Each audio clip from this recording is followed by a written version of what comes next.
Greetings. Thank you for this opportunity to speak with you in Nigeria about a topic I care deeply about: how access to knowledge and information empowers communities to be resilient in an age of global uncertainty. My name is Loida Garcia-Febo. I have had the privilege of working around the world in the fields of library and information services, advocacy for access to information, diversity and inclusion, and sustainable development. My theme today is the theme of the conference: Information for Resilience, Advancing Equitable Access to Knowledge in an Era of Global Uncertainty. First, I would like to start sharing information from the IFLA section of Management of Library Associations, which I chair.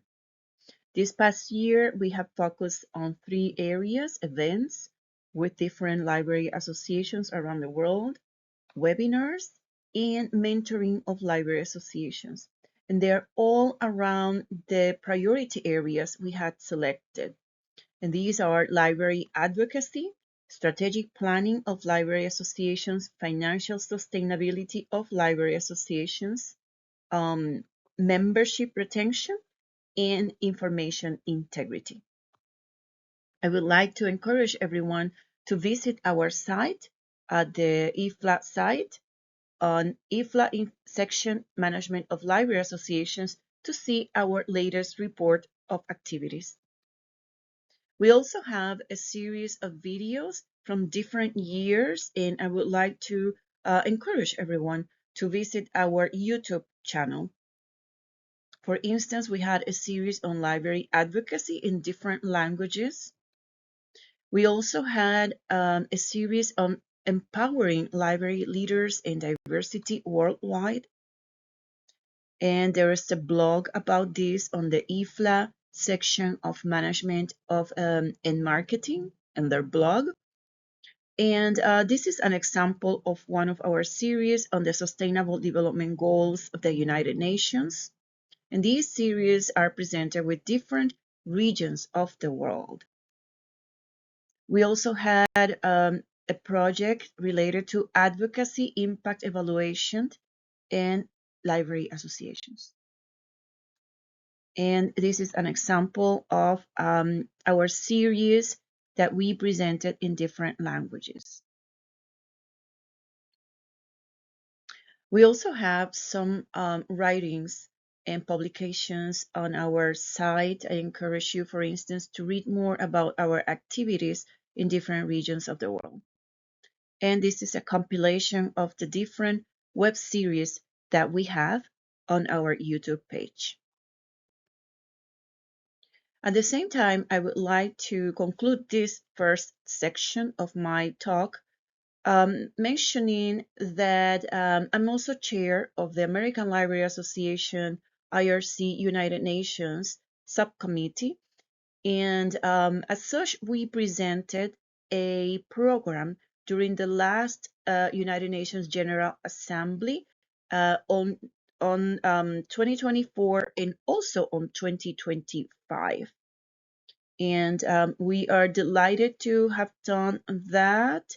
And the themes were around technologies and emerging technologies, and workforce development, and how libraries are really impacting communities through access to information to help individuals to ready themselves for workforce.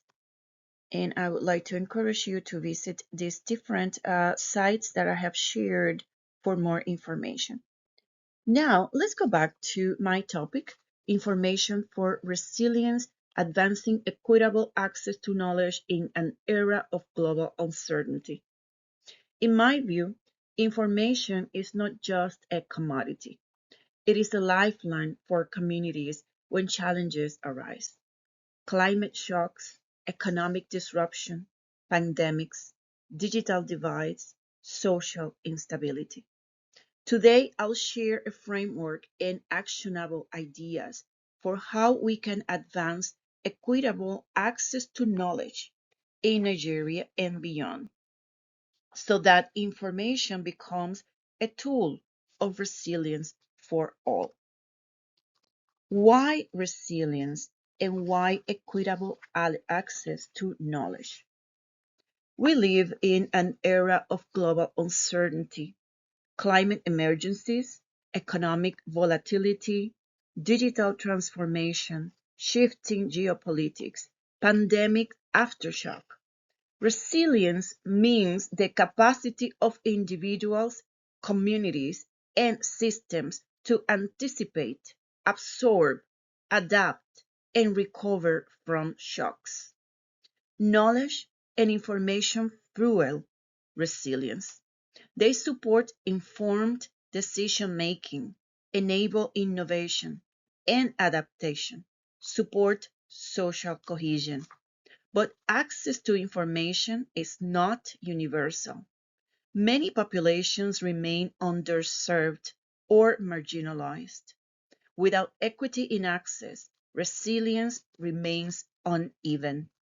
In the context of Nigeria, and indeed across Africa, the challenge of bridging information divides is real.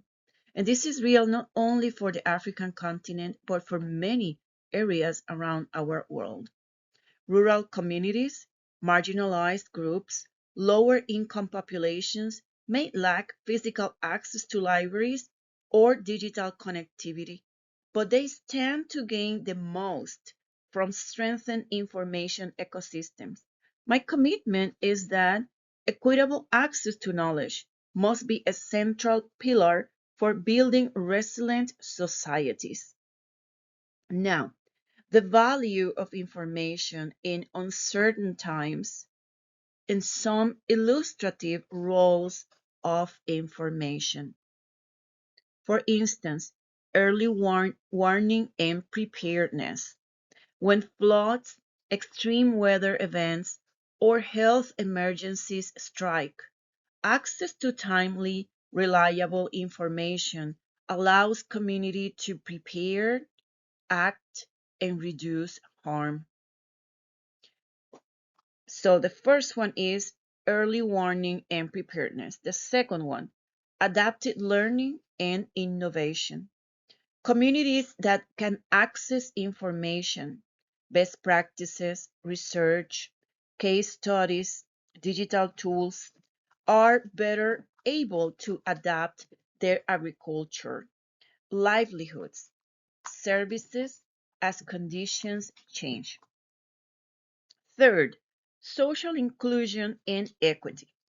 Information empowers marginalized groups, women, youth, rural populations. If they are excluded from knowledge flows, resilience weakens. Fourth and last, trust and community cohesion. Transparent information systems, libraries, community centers that provide neutral spaces for knowledge help build trust and civic resilience. During my presidency of the American Library Association, I launched the Libraries Equal Strong Communities initiative because I believe libraries and information services are foundational to community resilience. Similarly, at the International Federation of Library Associations and Institutions, IFLA, I emphasized the link between access to information and the United Nations Sustainable Development Goals, especially the goal that IFLA has always championed, SDG 16. Now, what does equitable access to knowledge mean? Let's unpack equitable access to knowledge. First, physical access. Libraries, community information centers, mobile library services, connectivity in rural areas. Digital access. Reliable internet, devices, digital literacy, open access resources. Linguistic and cultural access. Information in local languages, culturally relevant formats.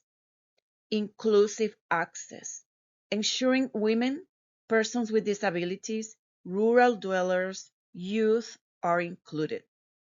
Quality of information, trustworthy, timely, relevant, and free of bias or censorship. And sustainability, affordable access, locally maintained services, resilient infrastructure. For Nigeria, this means focusing not just on infrastructure, but on community-driven services, capacity building for information workers, and policy frameworks that protect and promote access to information. What are the opportunities and challenges? And I wanted to present this with the frame of the public library in Mexico City. It's a beautiful building outside and inside. It means that it is possible we can do this. Now, opportunities. Nigeria has a growing youth population keen to learn and innovate. Congratulations to all. I know that this conference is in part powered by the youth. Digital technology, another opportunity, is spreading. Mobile usage, digital initiatives, connectivity are increasing. Strong civic and community organizations, libraries, educational institutions are ready to change and engage. Challenges. Well, the challenges are very alike to many other areas in the world. Digital divide remains, rural versus urban, income gaps, device access, libraries and information centers may be under-resourced or lacking in digital capacity, policy and regulation of information, censorship or access barriers in some contexts, need for training of information professionals and community facilitators, sustainability of infrastructure and programs over the long term, and in this context, a targeted strategy is required, one that meets Nigeria's specific socio-economic and linguistic realities. Therefore, a strategic framework could include 4 pillars for action. 1. I propose 4 interlinked pillars to advance equitable access to knowledge for resilience. 1. Infrastructure and connectivity. Ensure libraries, community centers, and mobile information units have reliable connectivity, power, and devices. Promote information outreach, bringing access to remote and underserved areas via digital hubs, mobile libraries, shared devices. Work with government, private sector, NGOs to invest in connectivity and access. 2. Capacity building and digital literacy. Train librarians, information workers, community facilitators in digital skills, information management, and outreach. Deliver programs for community members, especially youth, women, persons with disabilities, to build digital literacy, information-seeking capacity, and critical thinking. Encourage peer learning, local champions, sustainable training models. Third is content and relevance. Provide information in local languages, culturally relevant formats, audio, video, visually oriented. Curate open access resources and locally produced content relevant to agriculture, health, entrepreneurship, and climate resilience. Foster partnerships with local universities, research institutions to make locally relevant knowledge accessible. And fourth and last, policy advocacy and sustainability. Advocate for policies that guarantee freedom of access to information, digital equity, libraries' role in resilience, Secure sustainable funding models via public-private community partnerships. Monitor and evaluate impact. How does information access improve resilience outcomes? For instance, for employment, health, or disaster preparedness. And finally, encourage library associations and information professionals to lead advocacy efforts. Now, practical initiatives and case studies. Here are a few practice-based ideas you could consider in Nigeria. Establish resilience information hubs in libraries or community centers. Curated collections that can include print and digital on climate adaptation, livelihoods, health, digital entrepreneurship, staffed by trained facilitators.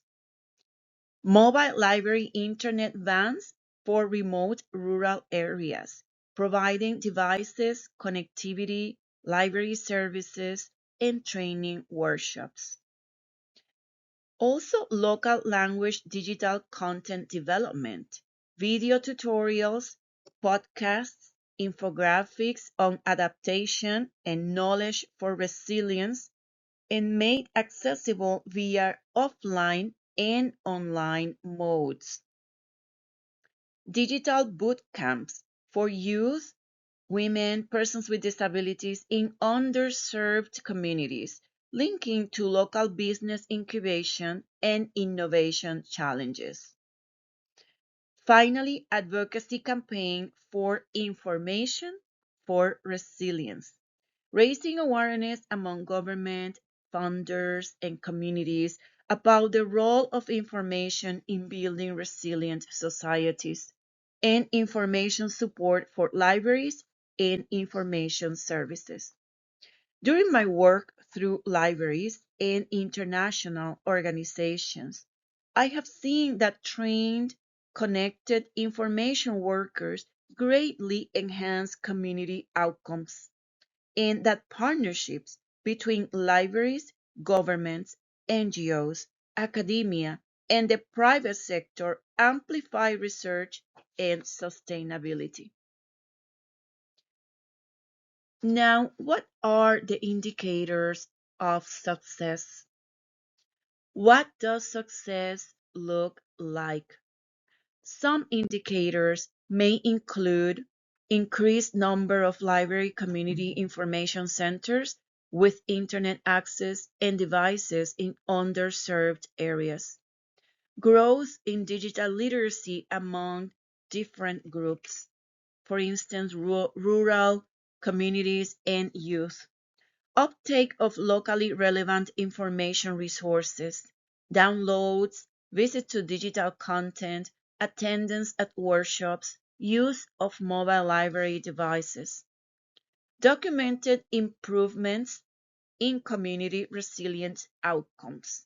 For instance, the diversification of livelihoods, better disaster preparedness, health information uptake, and greater civic engagement. And finally, in this section, policy changes that underpin information access, laws, regulations on freedom of information and digital inclusion, increased public funding for libraries and information services. All of this information I am sharing is shared on my experience where I work in my region of the work. I hope that you are able to adapt to your own reality. Measurement is important, not just infrastructure development. We want to know how information access translates into real-world resilience. And finally, call to action and collaboration in Nigeria. As we consider this agenda, I invite 3 levels of action in Nigeria. First, government and policymakers recognize libraries and information services as critical infrastructure for resilience, not just education. Invest in connectivity, digital tools, and training programs. Enact and enforce policies that guarantee access to information and digital equity. Next, libraries, information professionals, and institutions. Expand services to underserved communities, adopt digital outreach models, develop local content in local languages, partner with communities, build networks for professional development and information and innovation. And the third is communities and civil society. Advocate for your right to information and knowledge. Use library services and digital hubs. Engage in training, peer mentoring, local knowledge sharing, and use accessible information to innovate, adapt, and build resilience in your own context. In Nigeria's rich cultural, linguistic, and social landscape, there is enormous opportunity for information services to be locally rooted, inclusive, and impactful. In closing, information is not just a resource, it is power. It enables people and communities to respond, adapt, learn, and thrive, even in times of global uncertainty. Equitable access to knowledge is essential for resilience. Without equity, the most vulnerable are left out of the circle of resilience. Nigeria, with its dynamic communities, strong tradition of knowledge sharing, and growing digital opportunities, has the potential to lead in building information resilient societies. My invitation to you: let us invest in knowledge, invest in libraries and information services, invest in people, and together build a future where all Nigerians have the tools to withstand and flourish despite uncertainty. Thank you for your attention. All the best for the conference.